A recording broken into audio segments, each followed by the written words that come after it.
जी, अस्सलाम वालेकुम everyone. This is me Mazib Khalid. I hope you are fine and doing well. जैसा कि आपको पता है कि हम सीएससी स्कॉलरशिप के हवाले से काफ़ी सारी चीज़ें डिस्कस कर भी चुके हैं और हम कर भी रहे हैं। तो अब जो है वो काफ़ी स्टूडेंट्स को जो है वो एक्सेप्टेंस लेटर मिल भी चुके हैं। कुछ लोगों को जो है वो रिस्पॉन्सेज़ आ रहे हैं और कुछ लोग जो है वो ट्राई कर रहे हैं बट उनको रिस्पॉन्सेज़ नहीं आ रहे। तो इस वीडियो में बेसिकली मैं जितनी भी गुफ्तगू है वो एक्सेप्टेंस लेटर के हवाले से करूँगा कि एक्सेप्टेंस लेटर कितना इम्पोर्टेंट है और अगर ये आपके पास है नहीं है किस तरह आपको एक्सेप्टेंस लेटर मिला होगा, वो सारे केसेस मैं आप लोगों के साथ डिस्कस करूँगा। तो ये वीडियो थोड़ा लंबा होगा और सारी चीज़ें इसमें मैं आपको बताऊँगा, तो आपने गौर से सुनिएगा। Acceptance letter is an supportive document, not mandatory document, but it can be a game changer. अच्छा, एक्सेप्टेंस लेटर जो होता है वो एक सपोर्टिव डॉक्यूमेंट होता है, मैंडेटरी नहीं होता। अगर आप एक्सेप्टेंस लेटर के बगैर भी अप्लाई करते हैं तो आपकी एप्लीकेशन डेफिनेटली सबमिट हो जाती है। लेकिन क्योंकि रिसेंटली इस साल जो ट्रेंड देखने को मिला है सीएससी स्कॉलरशिप के हवाले से, पिछले जितने भी साल हैं, जितने भी ईयर्स हैं, वो पिछले जितने भी ईयर्स हैं उनसे कंपैरेटिवली बहुत ही ज़्यादा डिफरेंट है, क्योंकि बहुत सारे लोगों के अंदर एक क्रेज़ है। अब अवेयरनेस आ चुकी है स्कॉलरशिप की, तो बहुत सारे लोग अप्लाई कर रहे हैं। तो इस बार जो है वो थोड़ा-सा सीएसई कॉम्पिटिटिव है। अब इसमें बहुत सारे लोग जो हैं वो उनको एक्सेप्टेंस लेटर मिल भी चुका है, बहुत सारे लोग ऐसे हैं जिनको एक्सेप्टेंस लेटर अभी नहीं मिला। याद रखिएगा कि अभी तक बहुत सारे लोगों को ऐसे भी स्कॉलरशिप उनको मिली है जिनके पास एक्सेप्टेंस लेटर नहीं थे, उन्होंने विदाउट एक्सेप्टेंस अप्लाई किया और वो इस वक्त चाइना में मौजूद हैं और उनको जो है वो स्कॉलरशिप मिला है। अब एक्सेप्टेंस लेटर के अलावा और भी बहुत सारे पैरामीटर्स होते हैं जो कि देखे जाते हैं जब आपकी एप्लीकेशन जो है वो एवेलुएट होती है। लेकिन एक्सेप्टेंस लेटर एक बेसिकली एक प्रोफेसर जो होता है वो स्टूडेंट को जब इशू करता है तो उसको उस एप्लीकेशन को थोड़ा डिफरेंट वे में यहाँ पे एनालाइज किया जाता है। अब एक्सेप्टेंस लेटर आप में से बहुत सारे लोगों को बहुत डिफरेंट वेज में मिले होंगे। मैं सारी चीज़ें आपके साथ डिस्कस करता हूँ। आप लोगों के साथ ये भी हुआ होगा कि आप लोगों ने जस्ट ईमेल की होगी और आपको सिंपली इन रिटर्न जो है वो प्रोफेसर ने कहा होगा कि जी आप ईमेल सॉरी एक्सेप्टेंस लेटर एक ड्राफ्ट करें, मैं उस पर साइन कर देता हूँ। अब ये केस में बहुत सारे लोग खुश भी हो जाते हैं कि जी हमें एक्सेप्टेंस लेटर मिल गया, लेकिन बहुत सारी चीज़ें इसमें समझने वाली होती हैं। वो ये कि अब उस टीचर को या उस प्रोफेसर को अगर 50 बंदों ने ईमेल किए हैं और उसमें अगर उसने 30 बंदों को रिप्लाई किया इसी तरह, 30 को उसने बोला है, तो देखें हर प्रोफेसर के पास सीट होती हैं, 2 होती हैं, किसी के पास 1 होती हैं, पीएचडी की होती है, मास्टर्स की होती है। तो वो उन लोगों को थोड़ा-सा ये समझना चाहिए कि जब फाइनल इवैल्यूएशंस होती हैं तो रखने तो उन्होंने सिर्फ 2 ही होते हैं। तो एक्सेप्टेंस लेटर तो डेफ़िनेटली सबके पास ही होता है, तो फिर बहुत सारे और पैरामीटर्स होते हैं जो देखे जाते हैं। एक तो आपका सीजीपीए देखा जाता है, आप किस यूनिवर्सिटी से हैं, आपकी सीवी भी देखी जाती है, आपकी रिसर्च प्रोफाइल भी देखी जाती है कि इसके अलावा आपके एकेडमिक में आपकी एकेडमिक पोटेंशियल आपके अंदर है नहीं है, वो सारी चीज़ें। उसके बाद आपकी जो भी एक सोशल एक्टिविटीज़ होती हैं अदर देन एकेडमिक, वो सारी चीज़ें देखी जाती हैं। तो इन सारी चीज़ों की बेस पे जो है वो आपकी एवेल्यूएशंस होती हैं। तो इसमें एक्सेप्टेंस लेटर भी इम्पॉर्टेंट होता है, लेकिन अगर एक प्रोफेसर ने सबको एक्सेप्टेंस लेटर दिया है तो फिर उनके जो पैरामीटर्स होते हैं वो डिफरेंट होते हैं। अब उसके बाद बहुत सारे ऐसे भी केसेस हैं। अब आप में से बहुत सारे स्टूडेंट्स को ऐसा भी एक्सेप्टेंस लेटर मिला होता है कि आपने ईमेल की, प्रोफेसर आपके साथ निगोशिएट जो है वो करता है, वो आपके साथ आपके डॉक्यूमेंट्स वगैरह आपसे मांग लेते हैं कि जी आप अपना सीवी के साथ, सीवी तो आप डेफिनेटली ईमेल में उनको भेजते हैं, तो आप उनको ट्रांसक्रिप्ट वो आपसे मांग लेते हैं, या वो आपसे आपका जो थीसिस होता है फाइनल ईयर का, जो भी चीज़ वो उनको रिक्वायर्ड होती है वो मांग लेते हैं। फिर उसके बाद उनको देखने के बाद वो आप लोगों के साथ इंटरव्यू शेड्यूल करते हैं कि इस तारीख को जो है वो हम आपके साथ इंटरव्यू करेंगे। फिर उसके बाद जो है वो हम फाइनल डिसीजन लेंगे कि आपको रखना है या नहीं। तो प्रोफेसर जो होते हैं ये, इनको काफ़ी ज़्यादा इस साल ईमेल्स रिसीव हो रही हैं।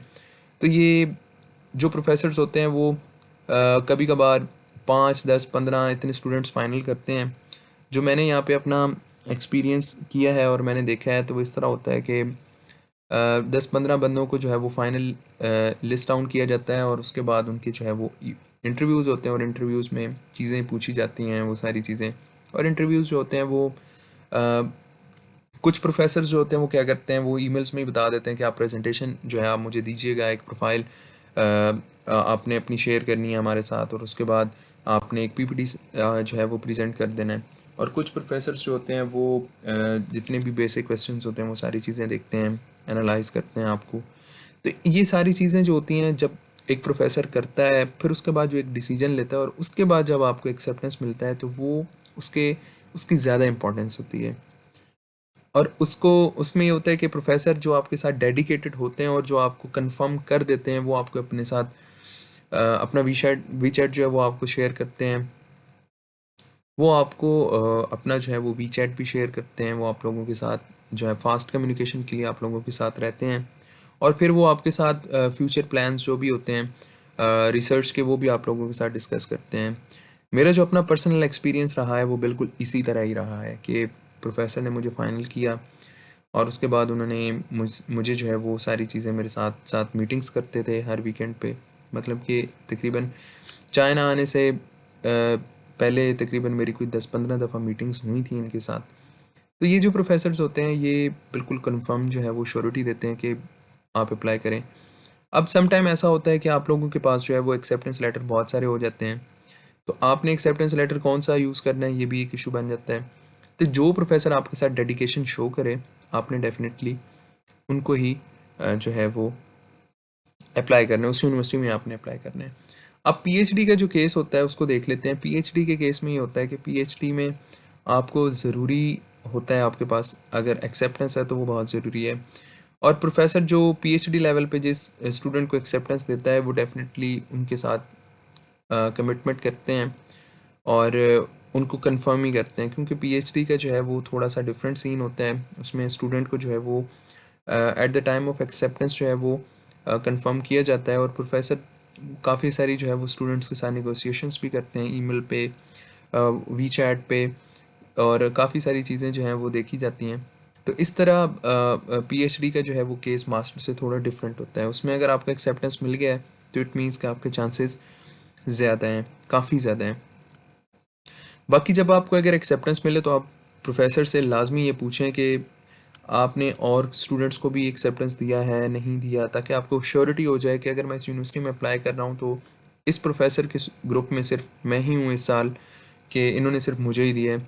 और अगर आपको एक और यूनिवर्सिटी से भी एक्सेप्टेंस मिला है और उसमें आप की भी अगर श्योरिटी है, तो आप फिर डिसीजन जो है वो आप खुद लें इस बेस पे कि कौन सा प्रोफेसर जो है वो आपके साथ ज़्यादा डेडिकेशन शो कर रहे हैं। अब रही बात उन स्टूडेंट्स की जिनको अभी तक जो है एक्सेप्टेंस नहीं मिले, तो देखें, एक्सेप्टेंस की जो है वो आपने एफ़र्ट्स करनी है आखिरी वीक तक। अगर एक यूनिवर्सिटी की जो है वो डेडलाइन है 25, तो आपने उस आखिरी 25 का जो एक वीक है, उस तक आपने ट्राई करना है आपने एक्सेप्टेंस की। आप ज़्यादा से ज़्यादा यूनिवर्सिटीज़ को टारगेट करें, अपनी सीवीज़ देखें, अपनी ईमेल स्ट्रक्चर्स देखें। मैंने एक ऐसे केस भी देखे हैं कि एक प्रोफ़ेसर को एक स्टूडेंट ने ईमेल की, और उसके बाद में जब उसने अपनी सारी करेक्शंस की, तो उसके बाद उसको उसी प्रोफ़ेसर से रिस्पॉन्स आया। तो ये चीज़ें आपने अपने एंड से देखनी है कि आप कहीं पे मिस्टेक नहीं कर रहे। आप इनको लेट नाइट ईमेल्स करें 2-3 बजे, और उसके बाद आपको अगर रिस्पॉन्स नहीं आ रहा, तो आप बिल्कुल उसी पे ही ना टिके रहें, आप और यूनिवर्सिटीज़ को टारगेट करें। बेसिकली आपका मकसद ये है कि आपको स्कॉलरशिप लेना है। यूनिवर्सिटी कोई भी हो, मेजर आपका सेम एक तो होना चाहिए। बाकी एक बहुत बड़ा मसला जो है वो यहाँ पे हमने देखने को मिला है, वो ये है कि बाज़ स्टूडेंट्स जो होते हैं वो प्रोफेसर को जो है ना वो अपना रिसर्च इंटरेस्ट जो आपका उनका होता है और जो स्टूडेंट का होता है, वो यहाँ पे सम टाइम एक्सेप्टेंस भी मिल जाता है, स्कॉलरशिप भी मिल जाता है, लेकिन बाद में जाके मसला होता है कि वो आपका एक्चुअल इंटरेस्ट होता नहीं है। तो आपका जो रिसर्च इंटरेस्ट है वो कम्प्लीटली अलाइन करे प्रोफेसर के रिसर्च इंटरेस्ट के साथ, क्योंकि बाद में यहाँ पे आपने सिर्फ करना ही रिसर्च होता है। कोर्सेज यहाँ पे जो होते हैं वो एक फॉर्मेलिटी होते हैं, वो तो हो ही जाते हैं पास। ज़्यादा आपका फोकस होता है रिसर्च का, और रिसर्च में आपने अपनी प्रोग्रेस दिखानी होती है। तो आपका जब रिसर्च इंटरेस्ट मैच नहीं करेगा यहाँ पे आके, तो आपको पहले बहुत सारी चीज़ें लर्न करनी होती हैं, और बहुत सारे टीचर्स कोऑपरेट भी कर जाते हैं, लेकिन बहुत सारे इश्यूज बनते हैं ऐसे।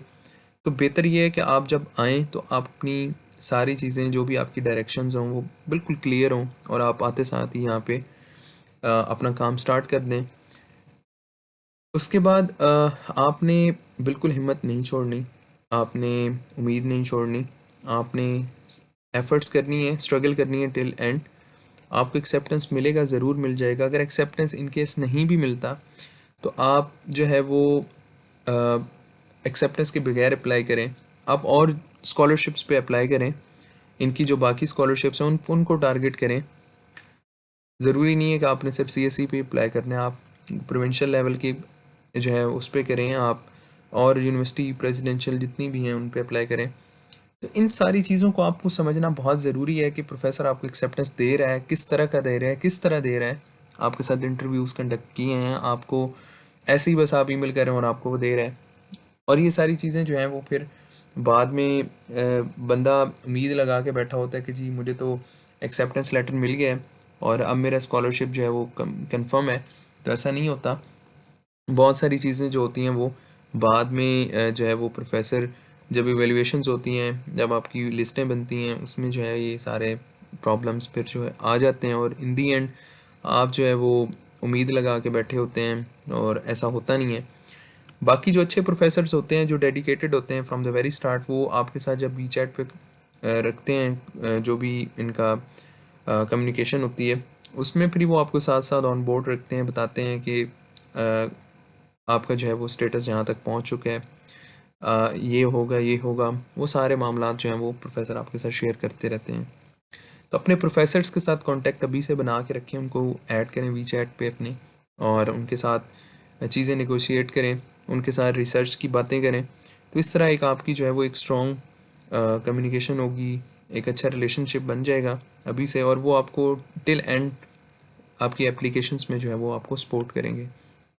तो ये था बेसिकली एक्सेप्टेंस लेटर का जो भी इश्यूज़ आ रहे हैं, आप इनको ज़रूर समझें, और उसके बाद जो है वो आप इसको अप्लाई करें।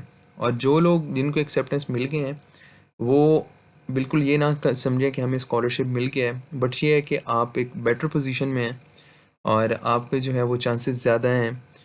तो इस तरह जिनको नहीं मिला, वो भी बिल्कुल उम्मीद ना छोड़ें। आप अभी टाइम है, आप इस पे अप्लाई करें, और इंशाल्लाह आई होप कि आपको मिल जाएगा।